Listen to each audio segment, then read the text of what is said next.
Karşımdan aslanıp yine gülürsen,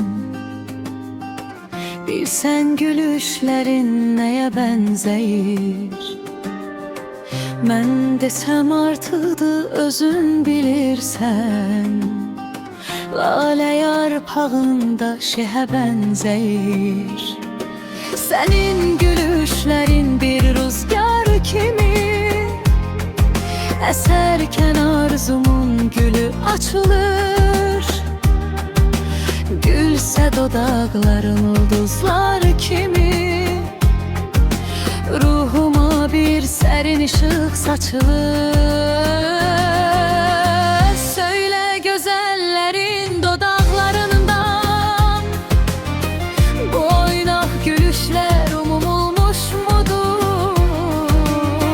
Senin her gehgehen ay kenarından geçen bulut mudur, uçan kuş mudur? Senin gülüşlerin yaz seherinden, hissime fikrime sanki renk alır. Gül ki şiirlerin gülüşlerinden, kırılmak bilmeyen bir ahenk alır.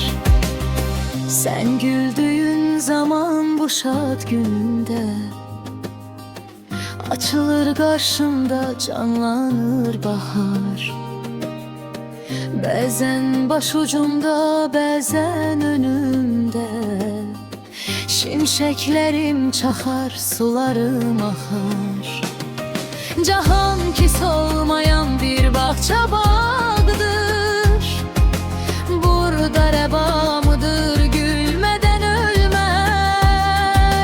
Yazık o şəxsə ki qara qabaqdır, ne kadar yaraşır insana gülmek.